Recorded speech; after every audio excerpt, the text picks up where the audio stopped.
Ikinalulungkot ko, Lamitan. Nakaligtaan ko ang isa mo pang anak.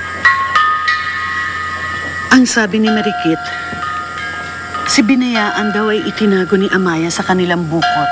Kaya maaaring nandun pa siya. Huwag kang mag-alala. Pababalikan ko siya. Paragahin. Lumisan ka ngayon din. Magsama ka ng ilang magsasagwan. Sunduin ninyo ang bunsong anak ni Lamitan. Maraming salamat, Raha. Ngunit meron pa sana akong nais na hilingin sa inyo. At sana ay mapagbigyan niyo ako sa aking kahilingan. Ano yun? Si Amaya, ang anak ni Bugna sa Uripon, nais ko sanang ibigay ninyo sa akin ang karapatan sa kanya.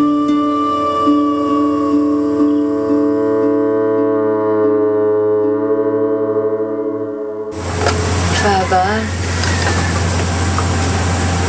hindi ba panaginip lang lahat ng to?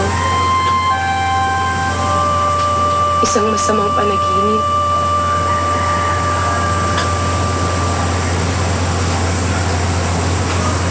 Na kapag nagising ako, andun na tayo sa ating banwa, magkasama, masaya.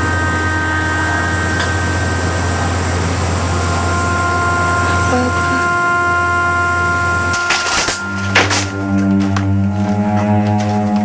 Yan, Lamitan?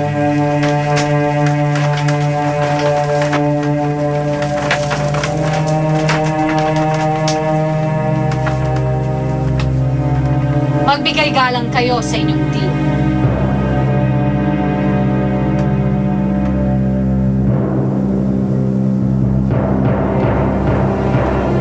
Hindi, Lola. Hindi. Hindi siya karapat-dapat galang. Ang dahil sa kanya, kinubkob ang ating banwa. At pinatay ang ating dati. Napakalakas ng iyong loob para magsalita sa akin ng ganyan, Amaya. Ngayon pa, na ibinigay na sa akin ni Raha Manggubat ang karapatan sa iyo. Walang sino man na may karapatan sa akin, maliban sa aking ama. Ngunit patay mo siya. Pinapatay mo siya! Oo. Pinapatay ko ang iyong ama sapagkat kahit kailan hindi niya ako minahal. Pinapaslang ko si Dato Ubugna sapagkat lagi niya akong sinasaktan. Ayok ka! Napakasama mo! Sa pag-aakala mo ba ay isa ka pa rin bae, Amaya?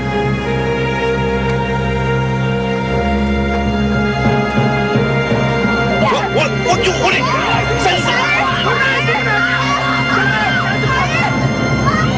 Wala akong alinlangan nga putukman sa inyong magiging tagumpay sa ginawa ninyong pangangayaw sa banwa ni Dat Ubugna. Nakita ko na ang tagumpay ninyo bago pa man kayo lumusog doon. Malaking kayamanan na nakuha namin mula sa kanyang banwa, Uray Hilway. Maraming mga bulawan at bihag. Kasama na rin doon ang pinakamaganda sa mga anak na binukot ni Bugna. Si Amaya. Iyon ang kanyang pangalan. Apo, sa himig ng iyong pananalita ay nahihiwatigan ko na may naiiba kang hangarin sa bihag na binukot na iyon. Bihira lang ho ako makakita ng ganong kagandang dilag, Uray Hilway. Walang lalaki na hindi maaaring maghangad sa tulad niya. Nasa hustong gulang ka na. Ano man ang ibig mong gawin sa sinasabi mong babaeng yon, hindi kita pipigilan. Dalhin niyo siya dito. Mga nasasakupan ni Mangubat. Halik kayo. Magsilabas kayo sa inyong mga tirahan.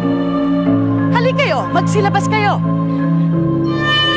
Tingnan niyong mabuti ang anak ng datong nagtaksil sa ating Raha. Pagmasdan niyo siya. Pagmasdan niyong mabuti kung ano ang gagawin ko sa kanya.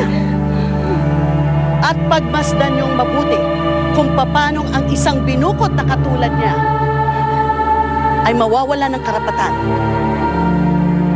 Pagmasdan ninyo kung papanong ang isang bae na tulad niya ay magiging isang uripo na katulad ng kanyang pinagmulang ina.